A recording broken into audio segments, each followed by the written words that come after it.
Ya, pintunya itu syariat. Itulah sembah raga. Kalau Allah yang ada di dalam rumah itu, terus Allah bilang, kalau ingin ketemu aku, lewatlah pintu depan itu. Yo, kalau ingin ketemu Allah, ya lewat aja pintu depan itu. Itulah syariatnya. Assalamualaikum warahmatullahi wabarakatuh. Bismillahirrahmanirrahim. Alhamdulillahirabbil alamin. Assalatu wassalamu ala asyrafil anbiya'i wal mursalin sayyidina wa maulana Muhammadin wa ala alihi wa ashabihi wa man tabi'ahum bi ihsanin ila yaumiddin. Amma ba'du. Sholat menurut Siti Jenar punya 3 dimensi.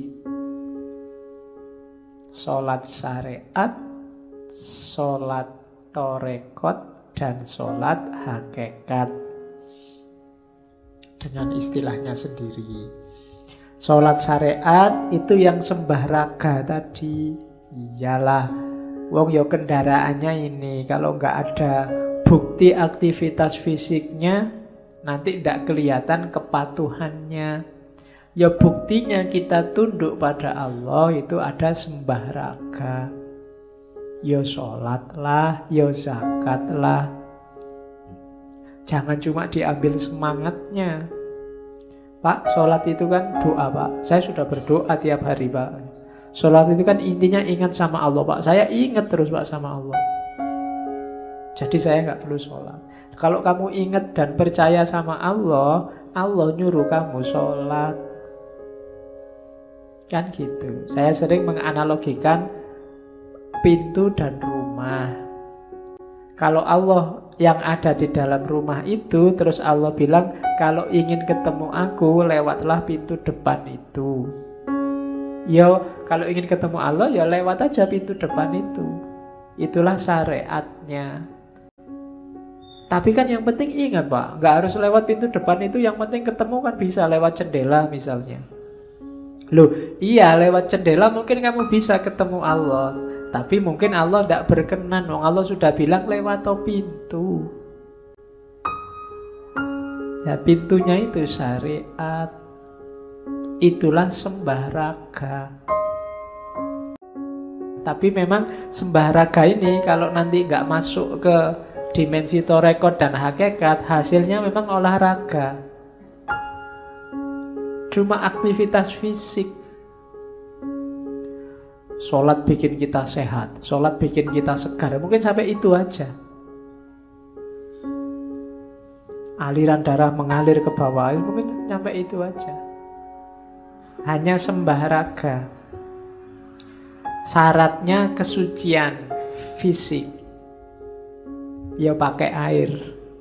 Wudu, kalau yang punya hadas besar ya mandi. Dan sembah raga ini manifestasi dari penghambaan, ketundukan, kepatuhan, kebersamaan, harmoni. Harmoni itu misalnya kita harmoni diri sendiri dan harmoni dengan orang lain itu ya kalau kita jamaah misalnya, itu kan ada fungsi harmoni bersama yang lain. Aspek syariat raganya. Ya, itulah bukti bahwa kita tunduk, bahwa kita patuh.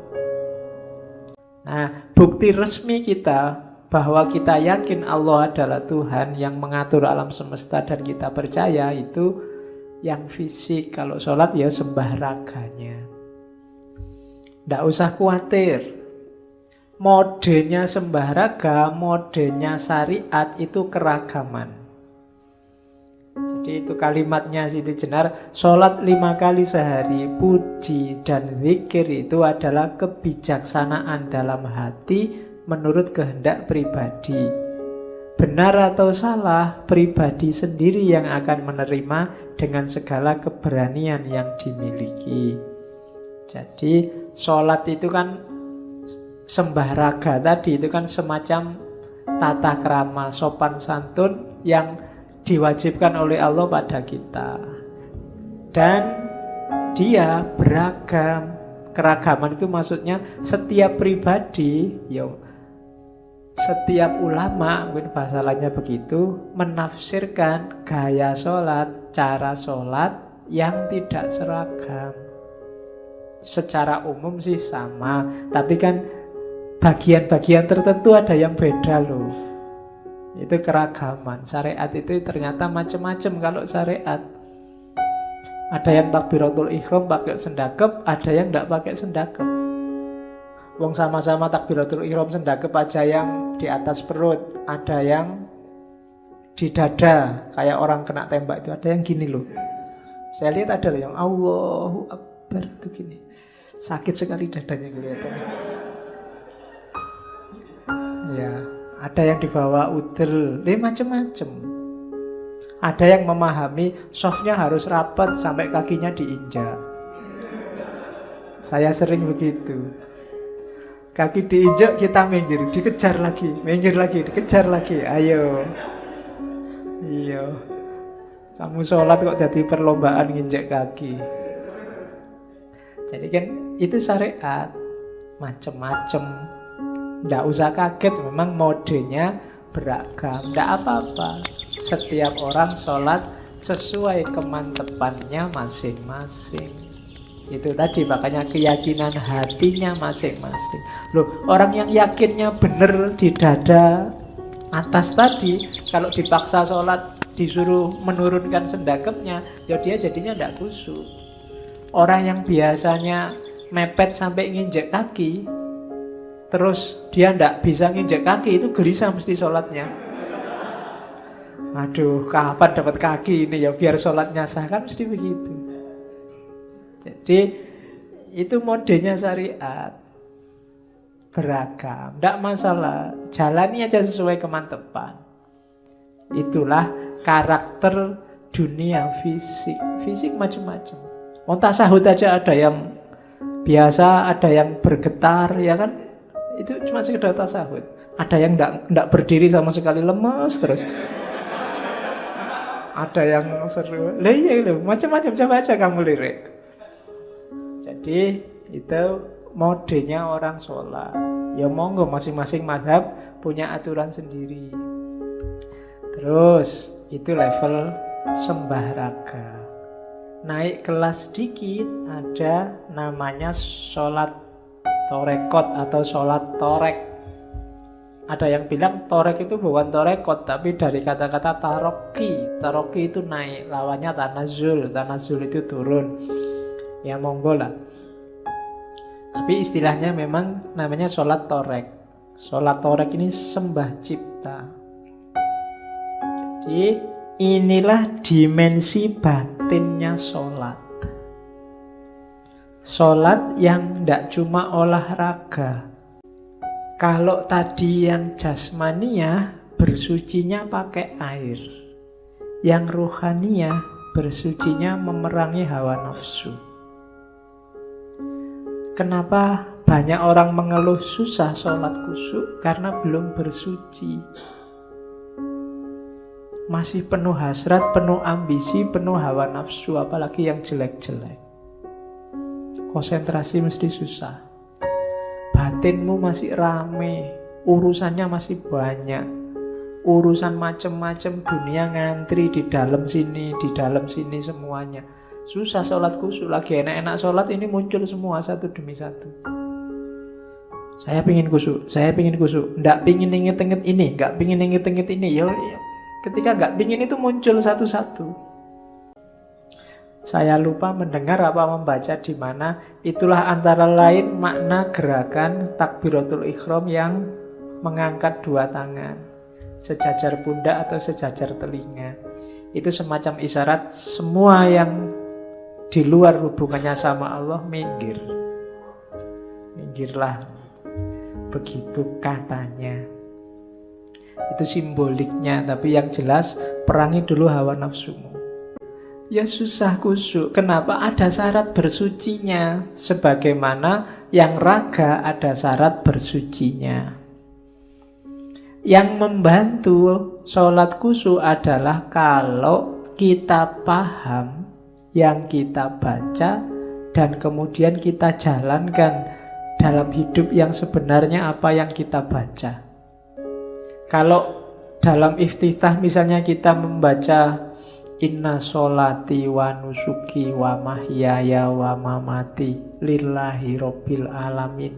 Sesungguhnya sholatku, ibadahku, hidup dan matiku hanya untuk Allah. Kalau ingin khusyuk beneran, hidupmu kayak gitu beneran. Kalau kamu baca Fatihah, Bismillah, Alhamdulillahirabbil alamin, segala puji hanya bagi Allah, yang layak dipuji hanya Allah. Kita ini lemah, tidak ada kebaikannya apapun tanpa bantuan Allah, maka alhamdulillahirabbil alamin. Iyyaka na'budu wa iyyaka nasta'in. Aku tidak butuh siapapun dan tidak akan nyembah siapapun kecuali hanya Allah saja. Dan benar dalam hidup kita jalani itu. Dan seterusnya. Semua bacaan-bacaannya, doa-doanya kita hayati dan hidup dalam keseharian kita. Itulah sholat torek. Dari situ lahir kekhusyuan. Tidak cuma kekhusyuan dalam sholat, tapi juga kekhusyuan dalam hidup kita. Itulah yang oleh Al-Quran disebut tanha anil fahsya wal munkar. Kenapa banyak orang sholat masih tetap korupsi? Banyak orang jahat masih tetap korupsi. Cowok cewek pacaran nginep berdua di hotel dan jamaah dulu sebelum tidur bareng. Sholatnya hanya olahraga, sembah raga, belum torek, belum tanha anil fasya wal munkar. Terus naik lebih dalam lagi, ada namanya sholat hakikat, atau orang Jawa, Syekh Siti Jenar memperkenalkannya dengan istilah sholat daim. Sholat daim itu sembah rasa. Ini level selanjutnya dari sholat torek. Kalau tadi sholat torek itu membersihkan diri. Kalau sholat daim ini dirinya sudah bersih, sekarang diisi terus menerus dengan yang baik-baik. Cara bersucinya dengan zuhud. Zuhud itu berarti tidak terlalu memasukkan variabel dunia dalam hidup. Jadi orang yang masuk ke level sholat daim itu khusyuknya nggak cuma di sholat, tapi dalam hidup sehari-hari. Itu ada penjelasan. Orang Jawa menyebut apa? Khusyuk itu sinonim dengan kata-kata lerem. Lerem itu sudah mengendap, sudah tenang, sudah mantap, tidak bisa goncang-goncang lagi, sudah stabil. Jadi orang yang sholat daim itu berarti orang yang tiap detik kehidupannya itu kekhusyuan.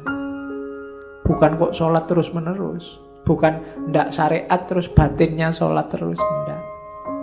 Ya syariat, ya torekot, tapi berlanjut terus dalam hidupnya, itulah sholat daim.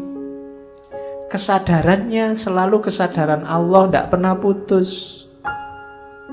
Menjauhkan diri dari perbuatan jelek dan mengisi dengan perbuatan baik dengan landasan kesadaran bahwa Allah selalu ada, menyertai.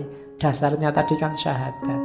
Hasilnya apa? Ketenangan, keteguhan, tidak mungkin was-was, tidak mungkin khawatir. Makomnya aulia, la khaufun alaihim walahum yahzanun.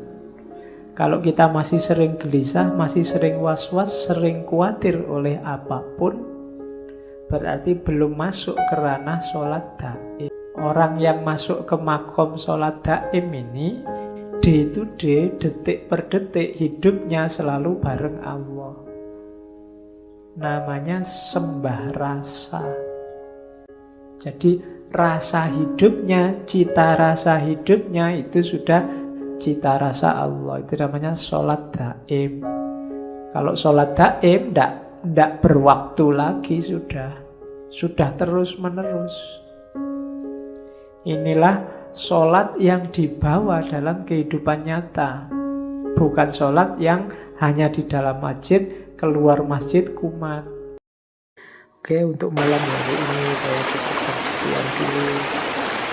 Mohon maaf kalau ada yang kurang berkenan, mungkin satu dua kekurangan kata. Mohon dimaklumi kalau ada kekurangan kealpaan yang teman-teman ngerti benernya seperti apa, ya silahkan disampaikan.